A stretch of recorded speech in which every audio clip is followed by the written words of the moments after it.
Hey guys, Lima here. Today the video is going to be a little different because my box of pennies has not come to the bank yet, unfortunately. So I'm just going to have to show you some things that have been in my collection for a while, but I do not think that I have really showed you directly. So I'll turn the camera around and show you those things. Guys, once again, I'm sorry for the video today. You have already seen most of these things, you just haven't seen like all of them together. So I have these bags. In this bag I have my colored and tone coins I have found. In this bag I have all of the weird oddball coins that I have found. And in here there's just a bunch of oddball pennies that are also they're pretty much just oddballs. I just decided to put them in here for some reason. So let's start with the colored and tone. So as you can see here, there are lots of colored and tone coins. I'll just show you around some of my favorite ones. You might recognize this dime. I found it recently in my first box of dimes video. I really love this nickel. It's got really cool colors on it. I also kind of like this 69S that is blue, green, and red with permanent marker. I like the 78 with like orange and green. You might recognize that. I also really like this 74. It has like really cool gold and yellow toning around the edges. I do believe it's natural, although it might not be.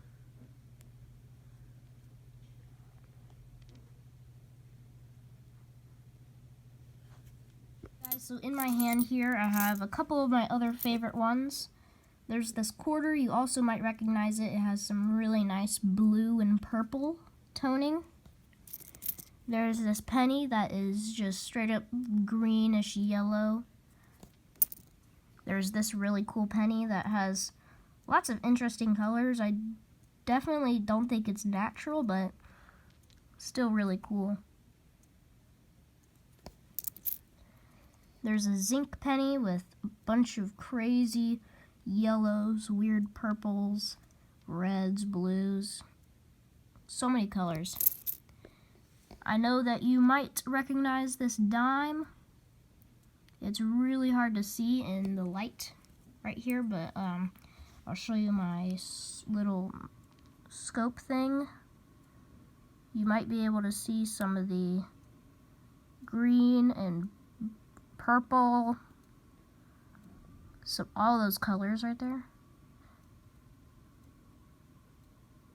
It's a lot easier to see in real life, but yeah, I really love this coin. There's this really interesting nickel that is lightly toned with a bunch of different cool colors.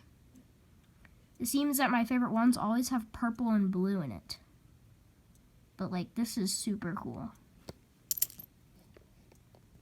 This one just has like gold plating or something on it. This one, you might see this a lot on old copper pennies like this. It has like a light blue, like right there, light blue, really strange. And this Jefferson nickel with a little bit of pink on it. For all the rest I didn't show you, you can see there's gold, some red, some weird colors there. Completely weird zinc one. This one is pretty cool. Rainbow. And blue, black, yellow, a bunch of different colors in there. Alright, so next I am showing you this very interesting tube of coins that I have found over time. On this 1986 here, you can see there's some sort of die crack or something right there along the date. And on the back, there's just a lot of weird bumps. On this 1944S, you can see there is a small die cut by the TR and the U. At first, it might look like it's from that little ding, but once you look at it closer, you can tell that it is definitely not from that. So let me get a cool scope look for you.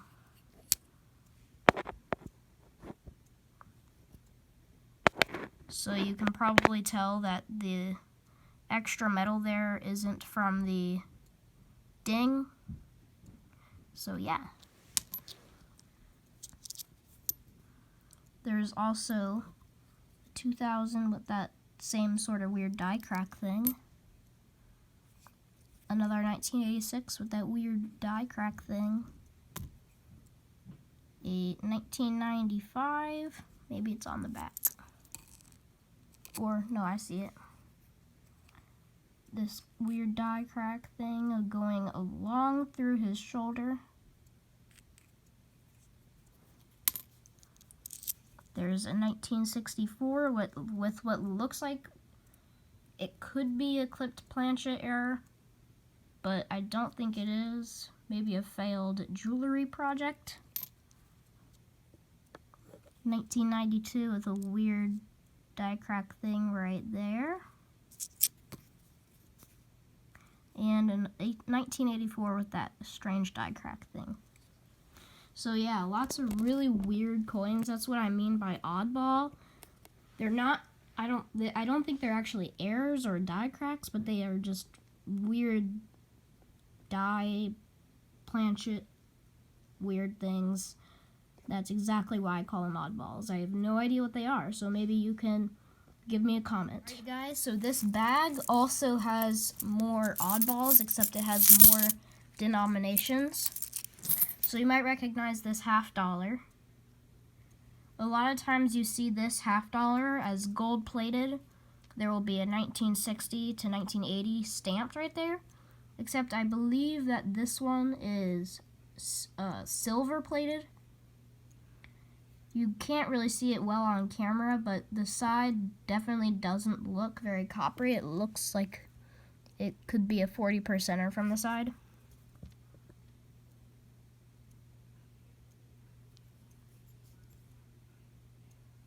Pretty sure it's silver plated. This one right here has some weird thing by the date. You can't even read the date.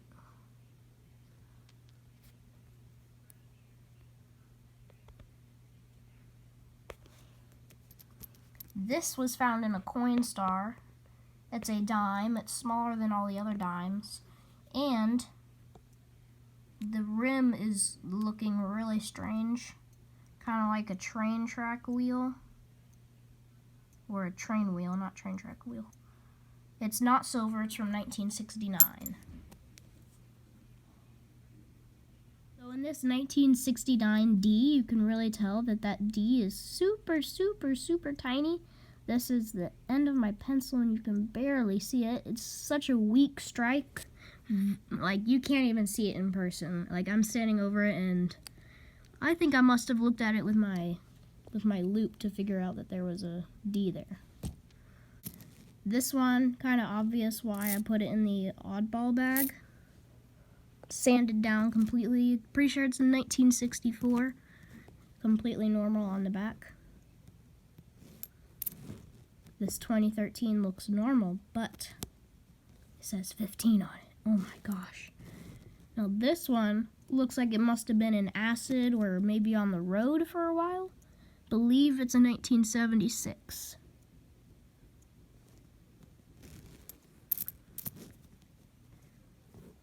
This dime, you can see all around the edges here, there is a really weak strike.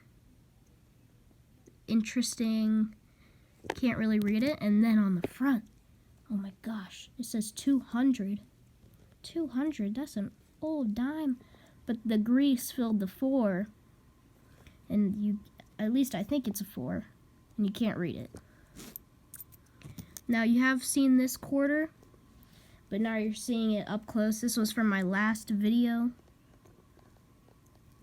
You can really see if it's a weak strike or if it's a grease strike, or I have no idea. And on the front, it does have a little bit of that. It just up by the pictured rocks. Right here, there's not as much detail. This one has a cross carved into it. You can see the zinc on the inside of there. This one just sanded down a little bit.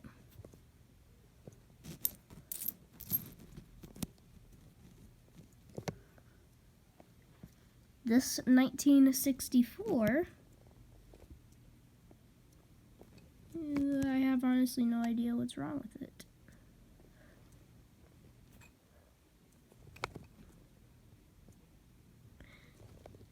There's the answer. Look at how thick the 1964 is. Super duper thick. I'll put it next to a penny for comparison. So yeah, that's a little strange. Another sanded down penny. A 1990.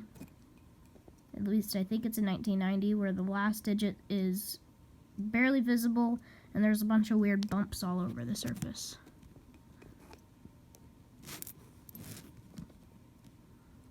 Then, I believe that is a die cud right next to the P. It's raised metal, it's not a ding.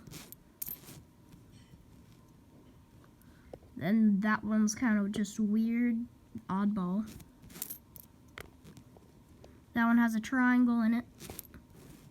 And this one is sanded down or filed down on the edges to make it about the size of a dime.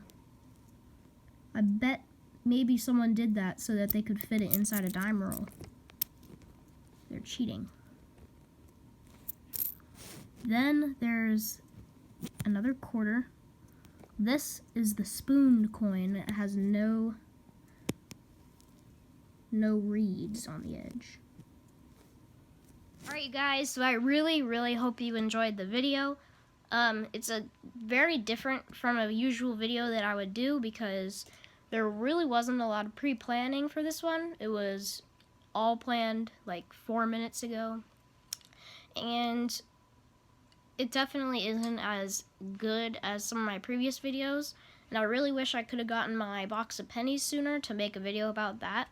So I'm not surprised if this gets low views or dislikes or whatever, but that doesn't really matter to me. I still had fun filming the video, and I hope you guys enjoyed seeing some really cool coins.